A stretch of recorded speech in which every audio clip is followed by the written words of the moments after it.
Hey everyone, and welcome to r/EntitledParents. Now, God, I haven't been here in a while.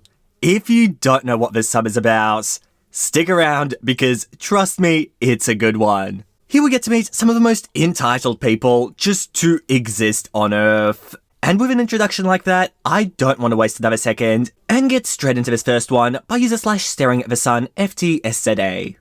Okay, so my girlfriend and I were really engaged to be engaged. We'd both agreed we wanted to get married, but I hadn't done the formal proposal yet because we wanted to meet each other's families first. Neither one lived nearby. I always thought the old trope about meeting the in-laws being a big fiasco was a myth, both because I was younger and more naive then, and because I'm lucky to have easy parents. My girlfriend met them for a few hours. Once we were alone, just me and them, I told them my intentions, and my mum asked, does she have any kids already? And my dad asked, does she have a good solid job? And they both asked, you really love her? And that was that. I had their full support for the marriage. I thought meeting her parents would be the same. Some grilling was to be expected, but as long as I was honest and respectful, it would all be fine. Relevant fact, they had my girlfriend when they were teenagers, by surprise, so now they had a do-over daughter.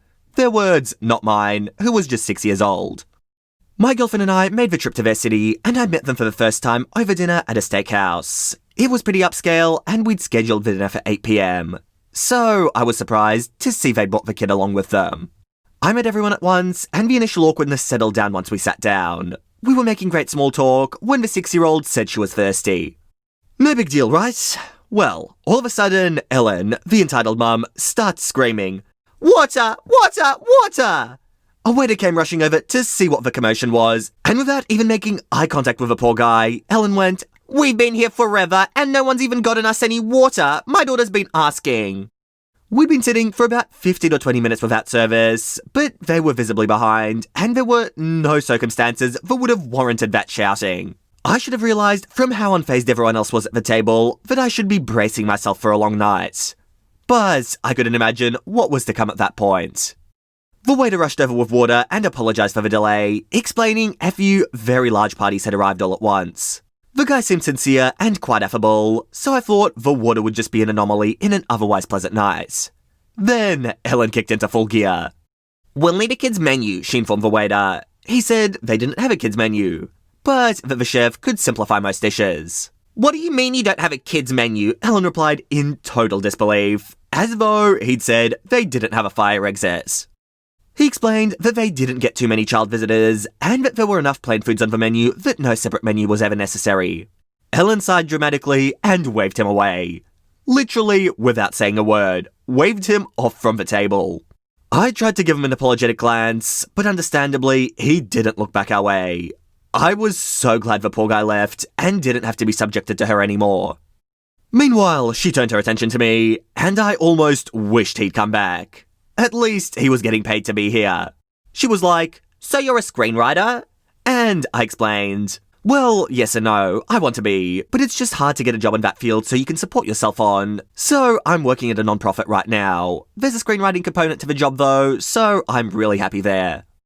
Ellen turned to her 6-year-old and went, "Hear that, hun? You want to be sure to snag a man who works for profit. Learn from this, it's not too late for you." I couldn't tell if she was trying to be funny or not. So I just let it pass, looking over to my girlfriend to see if she was even considering speaking up on my behalf. Nope. The waiter came back, visibly nervous. That hurt, because he was so relaxed and personable at the start of the meal. He asked if we'd like to hear the specials before we ordered, and Ellen said, "Sure, here's how that went. First, we have a lightly seared strip steak. Next. Oh, okay, then we have a broiled leg of grass-fed. Next. We have pasta primavera mixed with next, and on, until he'd gone through all 7 or 10 specials. Even though she ultimately ordered off the menu, a plain ribeye, well done. She tried to order her daughter the same, but the kid said she just wanted mashed potatoes, so Ellen let her get mashed potatoes alone for dinner. Then she sent the waiter away. The rest of us hadn't even ordered yet, and everyone else just sat there like it was entirely normal. I waited for someone to say something, thinking it was more her older daughter, my girlfriend's place, or her husband's. But when no one did, I couldn't help myself. Was the one steak and potatoes going to be for all of us? Or My girlfriend explained, in the tone you'd use for a tourist violating a sacred local taboo. My mum always has the way to put the kids' food in first, so it can be started right away. We'll order once the kitchen has hers. I thought she was joking, since Ellen didn't just order her kids' food, she also ordered her own dinner too. So I laughed. Something funny, Ellen asked? Then I realised she was serious, and I shut up. Thankfully, her dad at least recognised that what was normal for them might not be as regular to me, and tried to lighten the mood with a change of topic. But not even 10 minutes after we'd ordered, I guess technically 5 minutes after we'd ordered, 10 minutes after she and her daughter had ordered, Ellen started in again. Another table that had been there long before we were got a side order of mashed potatoes with their meal. Ellen threw a total conniption. She was sputtering so inaudibly that none of us could figure out what was wrong at first. Finally, she managed to flag down some busboy who barely spoke English and began laying into him like he just swiped her off the three-way. He kept trying to explain he wasn't a server and he could go get one. But she wouldn't stop to breathe long enough for him to find someone who would actually help. All the while, I kept looking at my girlfriend for signs of embarrassment, or at the very least irritation. But you wouldn't have known if she was even hearing any of this. Our waiter came over, somehow still feigning a smile, despite knowing what he was walking into, and Ellen actually goes, "Why did that table get mashed potatoes and ours haven't come yet?" The waiter kindly but concisely explained, "Well, Mum, those people ordered potatoes before your party had placed their order." Ellen looks this man dead in the eye, finally, and says, "Well, it doesn't matter when they ordered it. My daughter is the youngest one here. Her food should come first." You could tell the waiter was working hard to restrain himself at this point. He explained it was a first come, first served policy, and age didn't help one way or the other. He offered to go check on the potatoes. Ellen agreed. Or more specifically, she said, "Yeah, you better." But I was clocking him, and he went right back to his service station, because we'd only just ordered a few minutes ago.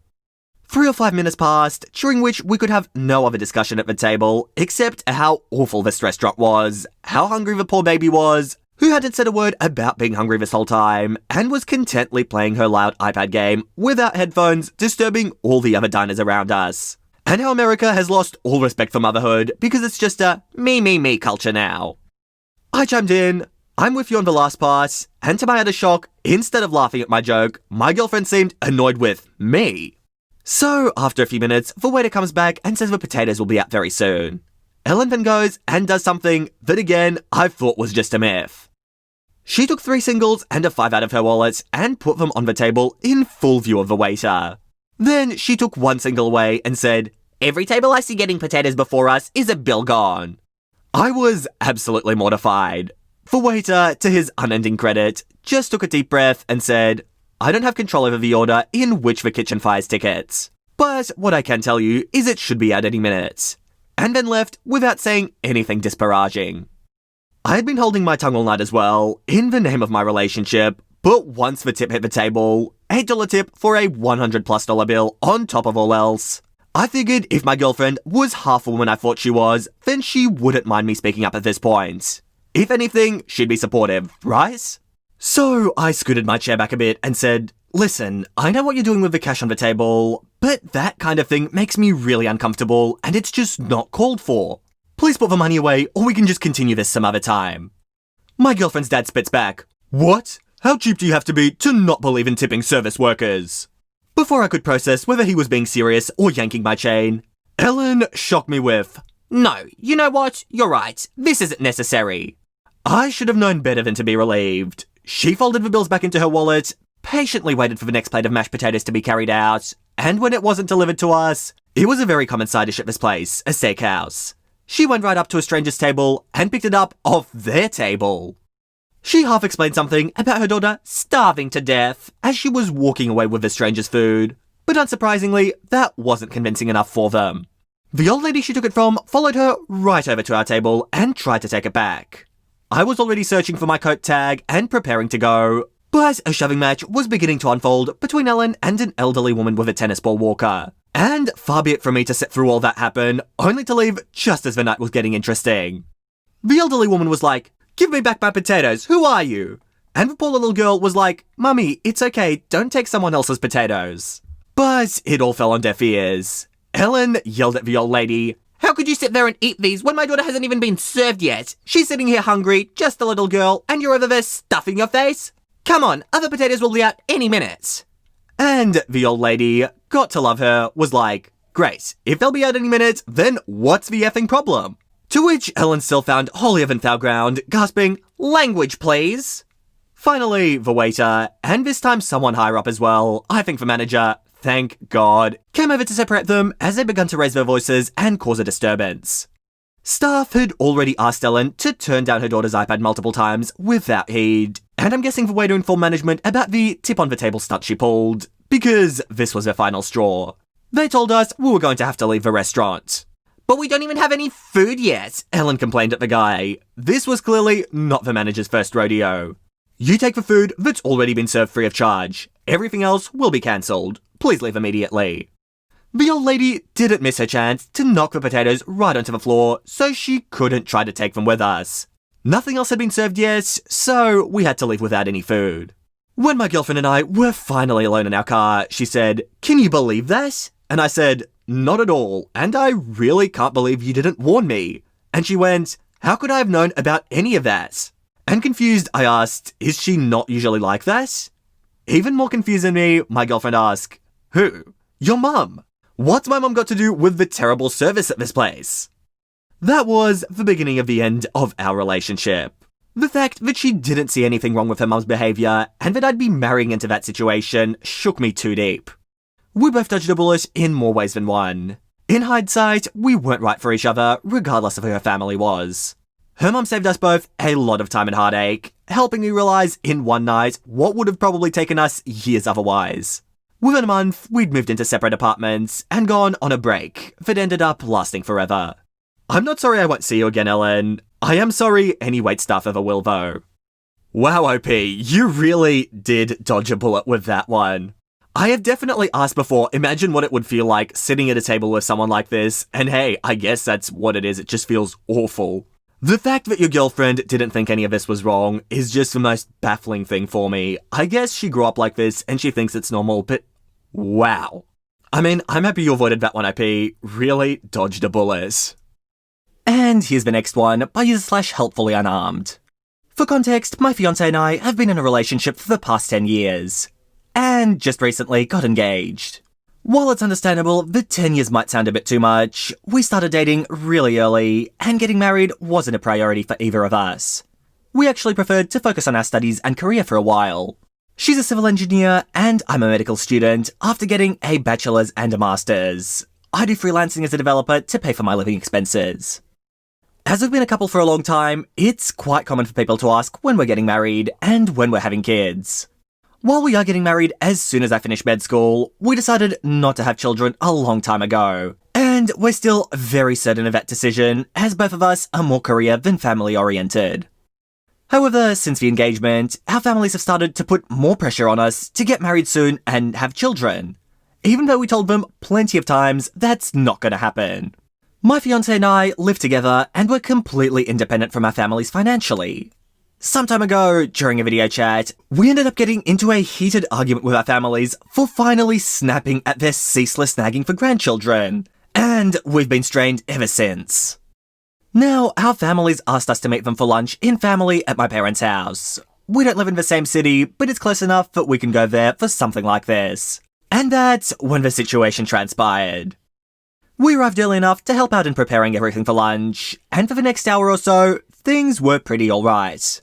But after we had lunch and we sat down at the coffee table to chat, is customary here, the room got visibly tense. Our parents, both hers and mine, started a speech about how much they put into us, how much they worked for us, and how much family means to them. I was already sensing something bad coming, but I kept listening. Suddenly, they said that during one of their talks, they came to a decision. But if my fiancé and I didn't give them grandchildren, after all they'd done for us, we would be cut out of their wills. Their reasoning was this.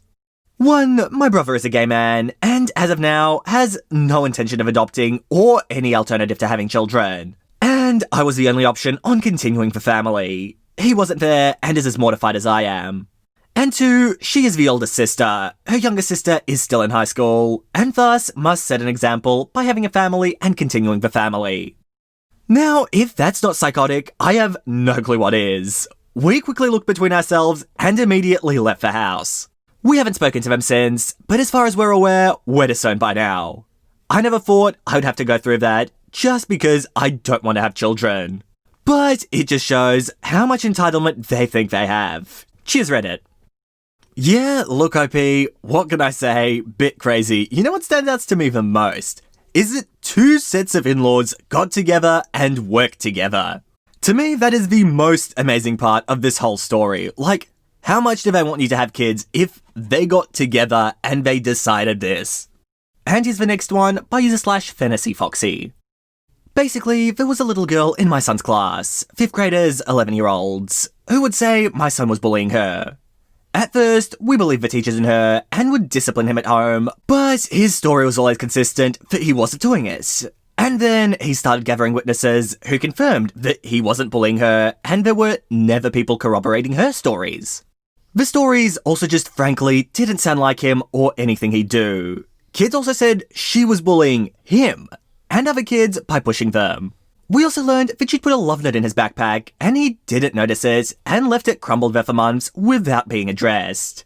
It was around the time she sent it that the accusations of bullying started. You would think that this story would end with just a few calls to the principal and parents, but it didn't. The girl's mum started showing up to school to stalk and stare at my son during breakfast, lunch, and at dismissal.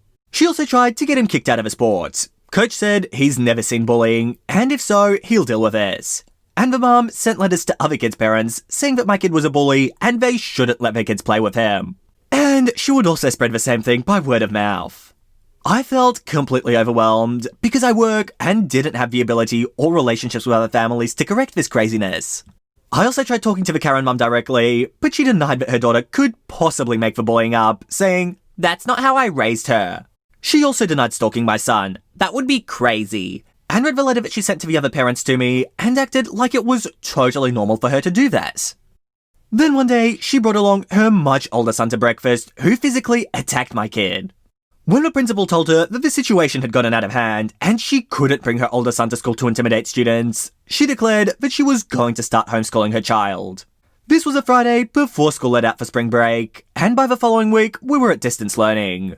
So, in a way, that was actually the case for everyone for the rest of the school year.